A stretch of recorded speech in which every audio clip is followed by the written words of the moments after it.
क्या कभी आपको किसी लड़की ने पूछा है कि क्या मैं खूबसूरत हूँ? और इस क्वेश्चन के आंसर के अंदर आपने या तो हाँ में जवाब दिया होगा या फिर ना में, राइट? पर ऐसे क्वेश्चन के आंसर में आपको अपनी जान गंवानी पड़े तो? Hi everyone, how are you today? I hope you are doing so good. आपका टाइम बहुत अच्छा जा रहा हो। अभी कोविड का टाइम चल रहा है, लॉकडाउन चल रहा है और हम सबको एक दूसरे का ध्यान रखना है, हमें बाहर नहीं जाना है, इस चेन को तोड़ना है। So if you are new on my channel, so hi, my name is Shikha and welcome to my channel. Okay, so if you don't know anything about me and my channel, so मैं मेरे channel के ऊपर बहुत amazing सी stories लेकर आती हूँ, like murder, mystery, horror और जो भी रियल लाइफ पे बेस्ड हैं वो सारी स्टोरीज़।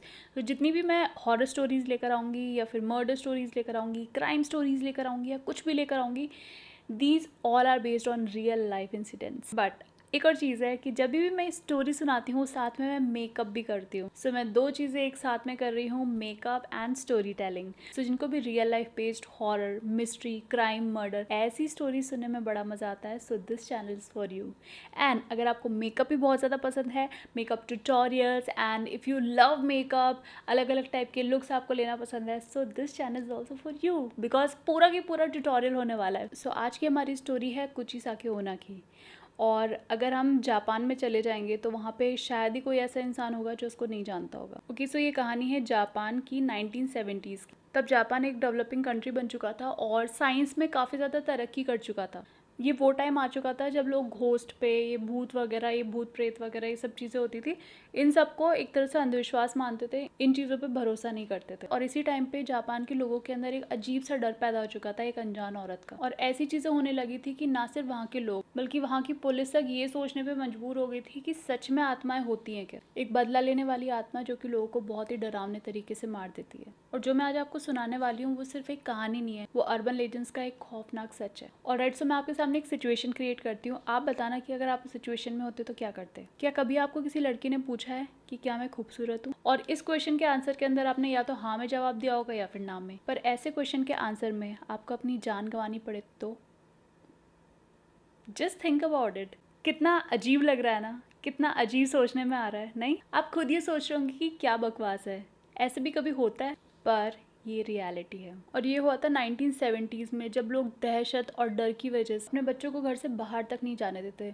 घर से बाहर तो दूर, स्कूल तक नहीं जाने देते थे। लाइक घर से निकलना, खेलना, खेलने के लिए बाहर जाना, सब चीज़ें बंद थी। ये बात 1970s की स्टार्टिंग की बात है। तब एक औरत थी जो कि फेस के ऊपर मास्क लगा के घूमती थी। मतलब अभी हमें कोविड की वजह से मास्क लगाना पड़ता था, बट उस टाइम पे वो मास्क लगा कर आती थी और हर गुजरते हुए बच्चे से एक ही सवाल पूछती थी, क्या मैं खूबसूरत हूँ? I am pretty? अगर इसको अपन जापानीज़ के अंदर बोलते हैं तो विताशी करी। So I don't know I pronounce this thing properly और not, but yeah I tried. वो ये सवाल बच्चों से पूछती थी। जब वो मास्क लगाती थी तब उसकी आंखें अगर देखें तो आंखें बहुत ज़्यादा खूबसूरत होती थी।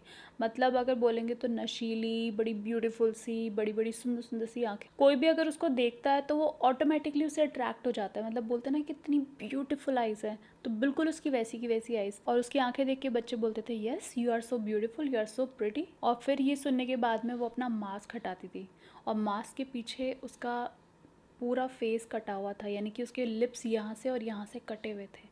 तो वो काफ़ी ज़्यादा खौफनाक, काफ़ी ज़्यादा डरावना दिखता था। और वो उस कटे हुए चेहरे के साथ में ज़ोर से हंस के उस अगले बच्चे से पूछती थी, मैं स्टिल प्रिटी? और सीधी सी बात है, इतना डरावना चेहरा देख के बच्चे तो क्या, कोई बड़ा भी डर जाएगा। और अगर बच्चा उसको ना बोलता तो अपने हाथ में छुपाए हुए सिजर को बच्चे के पेट में घुसा के उसको मार देती। और अगर मान लो किसी बच्चे ने हिम्मत करके जैसे तैसे करके उसको ये बोल दिया कि हाँ you are looking so pretty, तो भाई तो वो उस बच्चे का भी बिल्कुल वैसा ही हाल करती जैसे कि उसके फेस का हाल हुआ, यानी कि यहाँ से और यहाँ से उस बच्चे के भी सीजर से काट देती थी। सो ओवर ब्लीडिंग होने की वजह से बच्चा वहीं पर ही तड़प तड़प के मर जाता था। अगर उसको हाँ बोलो तब भी बच्चा मरेगा और अगर ना बोलो तब भी। ये तो वही वाली बात होगी कि आगे कुआ पीछे खाए। सो 1970s के अंदर बच्चों की बार बार गायब होने की और मरने की खबर इतनी ज़्यादा फैल चुकी थी कि सारे पेरेंट्स बहुत ज़्यादा डर गए थे और अपने बच्चों को घर से बाहर तक निकालना बंद कर दिया था।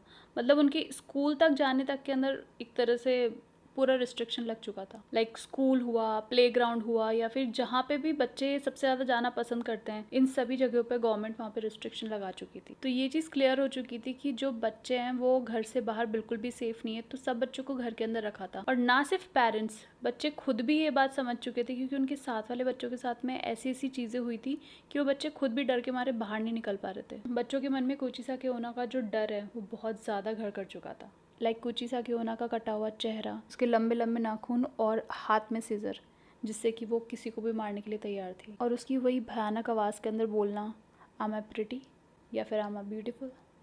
सो ये सब चीज़ों की वजह से बच्चे बहुत ज़्यादा डर चुके थे, उनकी रातों की नींद उड़ चुकी थी। और ये बातें डेली की हो चुकी थी कि बच्चों के गायब होने की खबर आती थी और अगले दिन उन्हीं बच्चों की जो डेड बॉडी थी वो सड़क पे पड़ी हुई मिलती थी। लाइक किसी बच्चे के पेट में किसी शार्प सी चीज़ के घुसने की वजह से मौत, या फिर किसी बच्चे के चेहरे के कटने की वजह से मौत।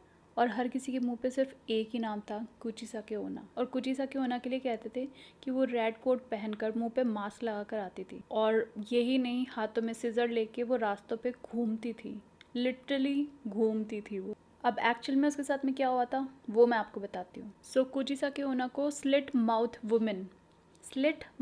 वुमेन ये इस नाम से बोला जाता था। सो कोचिसा के ओना जापान की बहुत पुरानी स्टोरीज में से काफ़ी ज़्यादा पॉपुलर स्टोरी है। तो उसको एक बुरी आत्मा और एक चुड़ैल बताया गया है। तो अगर लेजेंड्स की माने तो कोचिसा के ओना 17वीं सेंचुरी की बहुत ही खूबसूरत औरत थी। जिस एरिया में रहती थी वहाँ पे वो काफ़ी ज़्यादा पॉपुलर थी अपनी खूबसूरती की वजह से, और वो जिस भी गली से गुजरती थी सब लोग उसको देखते थे। और अगर सही बताऊँ तो वहाँ के जितने भी लड़के थे, उस एरिया के जितने भी लड़के थे, वो उसके पीछे पागल थे, लाइक क्रेजी। और कोचिसा के ओना एक मैरिड वुमेन थी जिसकी शादी जापान की एक सिमुराई को हम सोल्जर बोलते हैं जापानीज के अंदर, तो वो कोचिसा के ओना का हस्बैंड था। अब इतनी ब्यूटीफुल सी बीवी होगी तो उससे कौन प्यार नहीं करेगा। तो वो अपनी वाइफ से बहुत बहुत बहुत ज़्यादा प्यार करता था, और वो दोनों काफ़ी ज़्यादा खुश थे अपनी मैरिड लाइफ के अंदर।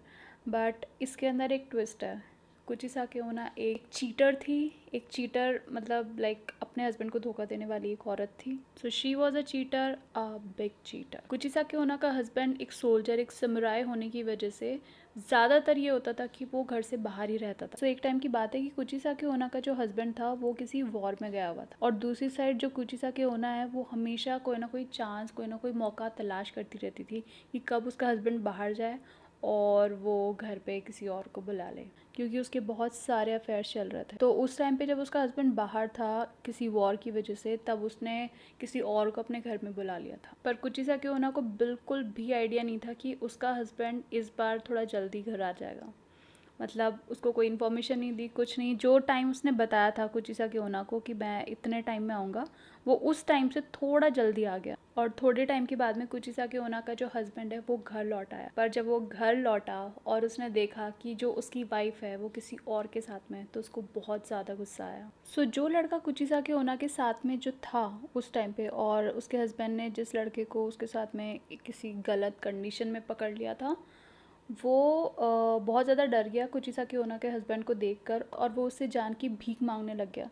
पर कोचिसा के ओना के हस्बैंड को बहुत ज़्यादा गुस्सा आ गया था, क्योंकि वो अपनी वाइफ को बहुत ज़्यादा प्यार करता था, और उसको एक तरह से किसी और के साथ में देख के सच में किसको गुस्सा नहीं आया। लेकिन उसके हस्बैंड ने उसको नहीं छोड़ा, और तलवार थी उसके पास में, उससे कोचिसा के ओना के हस्बैंड ने उस लड़के को मार दिया। तो अब कोचिसा के ओना का हस्बैंड, जो कि अपनी वाइफ से बहुत ज़्यादा प्यार करता था और वो उसको नहीं मार सकता था, तो उसने पता है क्या किया, और उसने ये बोला कि मैं तुम्हारी खूबसूरती ही ख़त्म कर दूंगा, क्योंकि वही फसाद की जड़ है।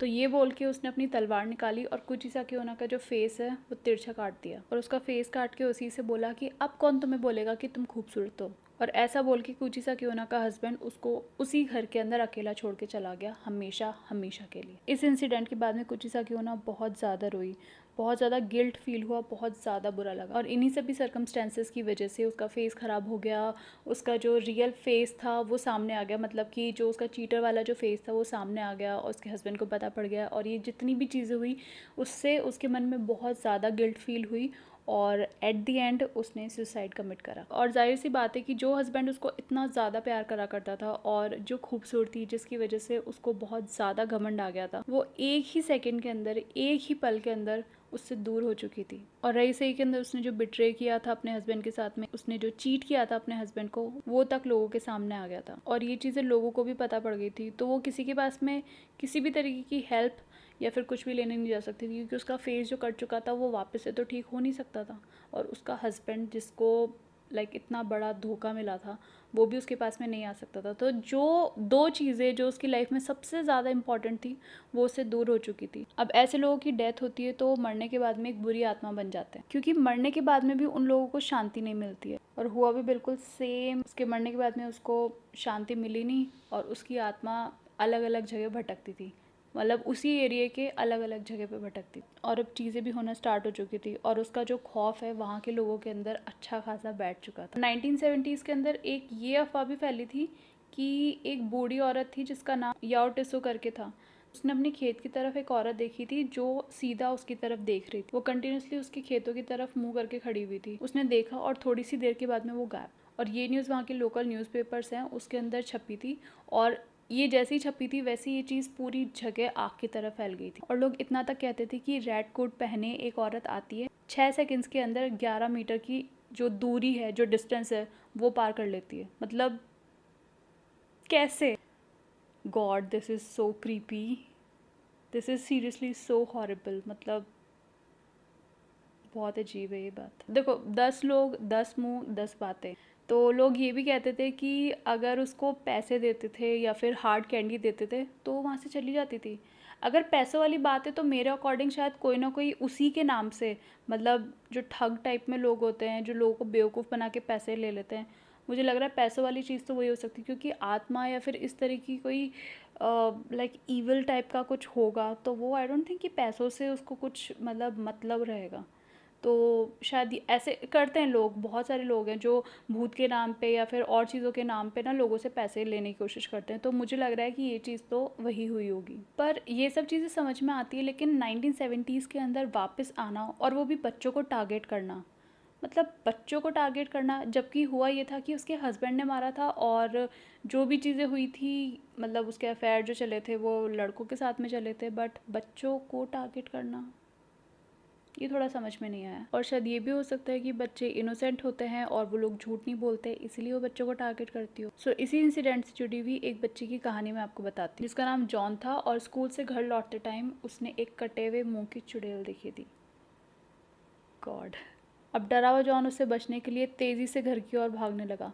अब वो घर की तरफ पहुंचता, घर पे पहुंचने से पहले ही वो चुड़ैल उसके सामने आके खड़ी हो गई, क्योंकि उसकी स्पीड बहुत ज़्यादा तेज़ थी। और उससे भी वही सवाल पूछा, इज़ आई एम प्रिटी? उसने हाँ में जवाब दिया, उसने हाँ में जवाब दिया, येस यू आर प्रिटी। तो ये बोल के उसने अपना मास्क हटाया, जॉन का मुंह भी पूरी तरह से काट दिया खुद की जैसा। सो जॉन एक ब्रेव चाइल्ड था, एक बड़ा स्ट्रॉन्ग बच्चा था। तो उसका फेस काटने के बावजूद भी उसका बहुत ज़्यादा ब्लीडिंग हुई, लेकिन वो वहाँ पे मरा नहीं। जैसे बाकी बच्चे मर जाते थे वैसे वो मरा नहीं। और उसी टाइम पुलिस वहाँ पे पहुँच गई। अब पुलिस के पहुँचने के साथ में ही उनको सबको समझ में आ गया था कि यहाँ पे क्या हुआ है। उसको टाइमली हॉस्पिटल पहुँचाया गया और जॉन की जान बच गई। जॉन बहुत ज़्यादा डर चुका था, एक तरह से सदमे में जा चुका था। किसी से बात नहीं कर रहा था, कुछ नहीं कर रहा था, बट उसके मुँह से एक वर्ड ज़रूर निकला, कुचिसाके ओना। और सिर्फ 6 महीनों के अंदर अंदर ये बात पूरे जापान में फैल गई कि एक औरत आती है और बच्चों का शिकार करती है। मतलब वो फालतू के सवाल पूछती है और उसके बाद में बच्चों को, जैसे कुछ भी हो, उन बच्चों को मार देती है। या तो उनका फेस कटा हुआ मिलता है, या फिर उनको उनके पेट में किसी सीजर से वार करके उनको मार दिया जाता है। तो ये चीज़ पूरे जापान में फैल गई और हर एक इंसान इस चीज़ से डरने लगा। और ये चीज़ भी आई कि बच्चे मिस्टीरियस वे में गायब हो जाते हैं और अगले दिन उन लोगों की लाश रोड पे पड़ी हुई मिलती है। और इस बात से पुलिस भी वाकिफ़ थी, तो पुलिस ने, वहाँ की गवर्नमेंट ने पुलिस का जगह जगह पहरा करवा दिया था कि कहीं से भी अगर बच्चा कोई निकलता है तो उसकी जान को कोई खतरा नहीं हो उस चुड़ैल की वजह से। सो सीधी सी बात है, अलग अलग लोग, अलग अलग दिमाग।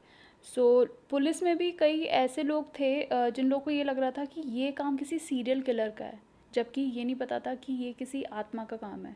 मतलब मुझे भी बोलने में बड़ा अजीब लग रहा है, बट स्टोरी के अकॉर्डिंग यही था कि ये सारा काम कुचिसाके ओना का ही था। जो ऐसी आत्माएं होती हैं जो कि ईविलिश होती हैं, वो अपना बदला लेने के लिए ज़रूर से लौट कर आती है वापस।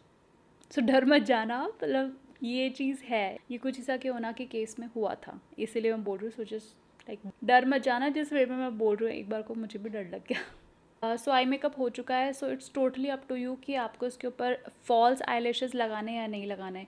सो मुझे नहीं लगता कि मुझे लगाने की ज़रूरत है, क्योंकि आई हैव गुड लैशेस।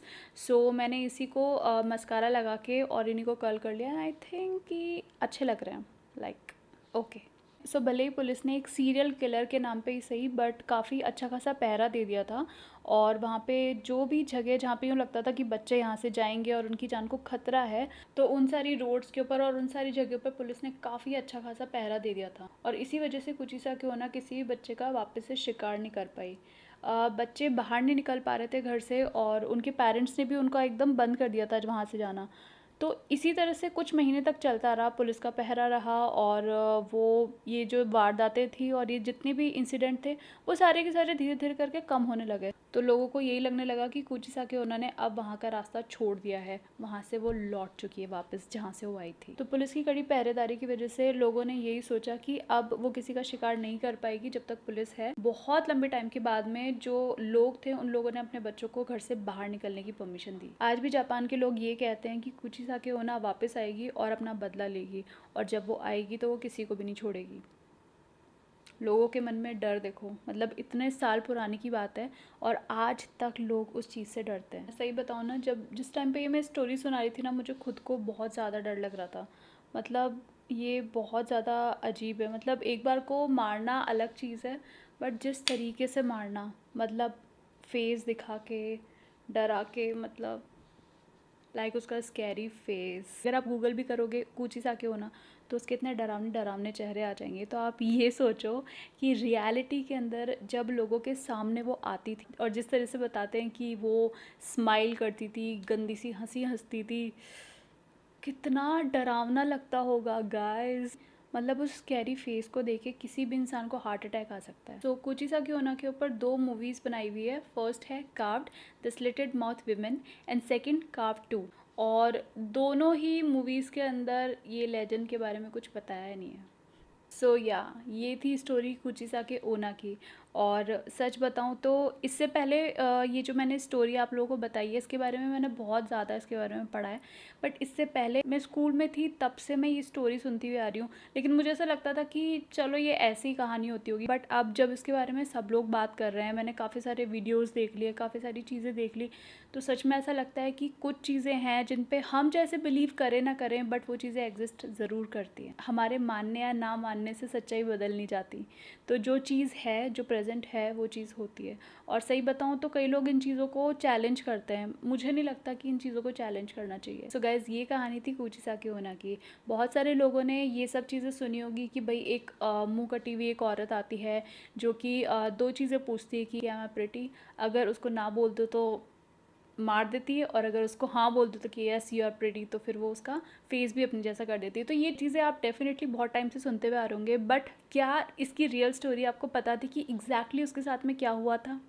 अगर नहीं पता थी then please put it down in the comment section. अगर आपको मेरी स्टोरी से, मेरे इस वीडियो के थ्रू अगर आपको इसकी रियल स्टोरी पता पड़ी है तो please put it down in the comment section. And guys, I already finished my today's look, so I hope you thoroughly enjoy this whole video, and this is my look and I create something very different.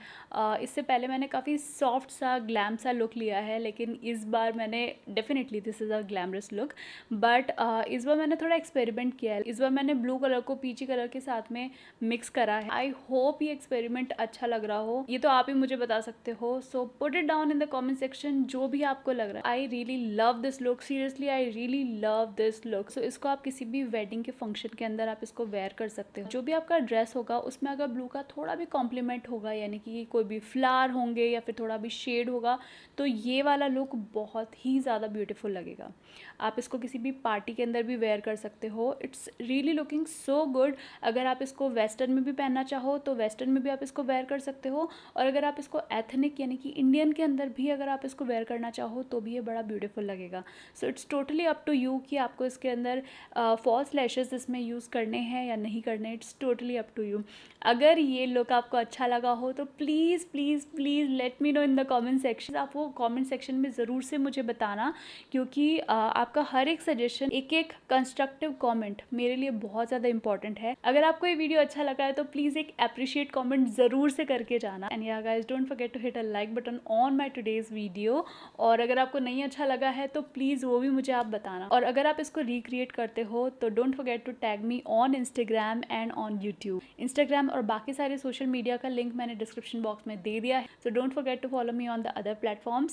So yeah guys, I hope you like this video, and if you like this video, so don't forget to hit a like button on my today's video, and also subscribe my channel for more videos like this. So yeah, that's it for today, and I'll meet you in my next video. Take care guys, keep loving, keep supporting, and thank you so much for your precious time guys. I love you so much. I'll meet you in my next video. Take care guys, and bye.